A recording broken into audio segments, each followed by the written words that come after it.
You've asked me to showcase who I am and what I do.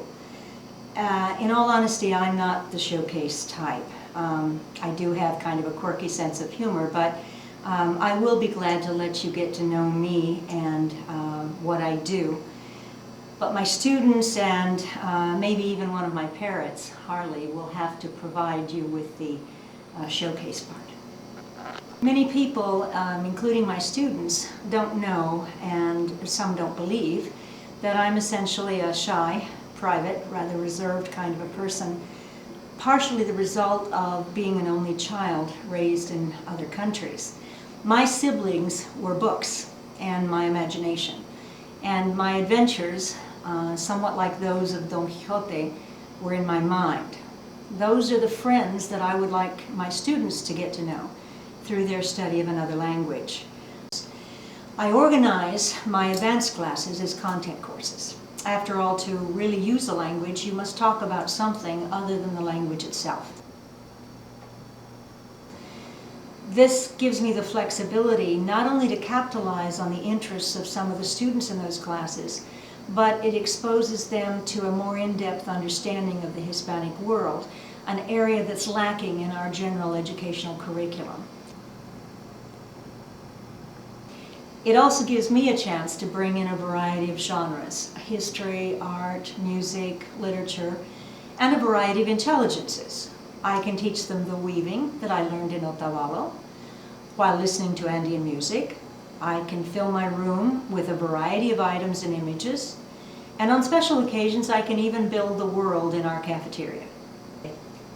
I directed a series of guides called Spanish Literature and Performance in a National Endowment for the Humanities and University of Virginia Institute, and I believe in the power of performance in language learning.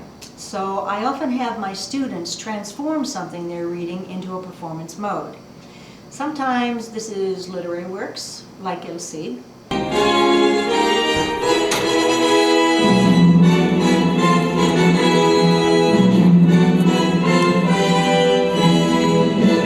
Or Don Quixote.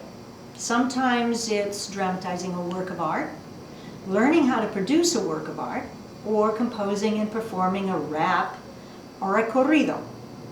I never know exactly how these will turn out, or even if they will, but I'm constantly amazed at the creativity that they display when they are presented with a challenge.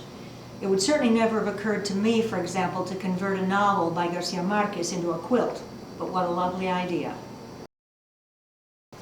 I think that I'm the kind of teacher whose impact, if any, is possibly a delayed reaction.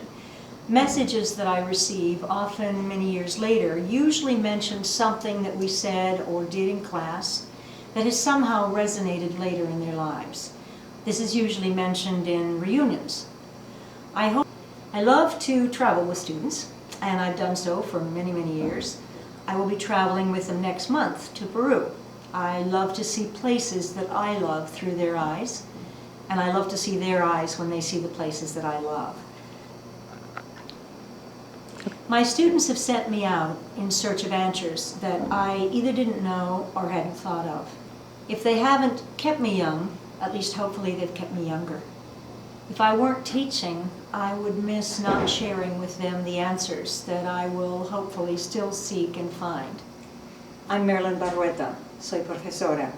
Welcome to my world. I am what I do. Punti su esta otra mar. Ahora les vamos a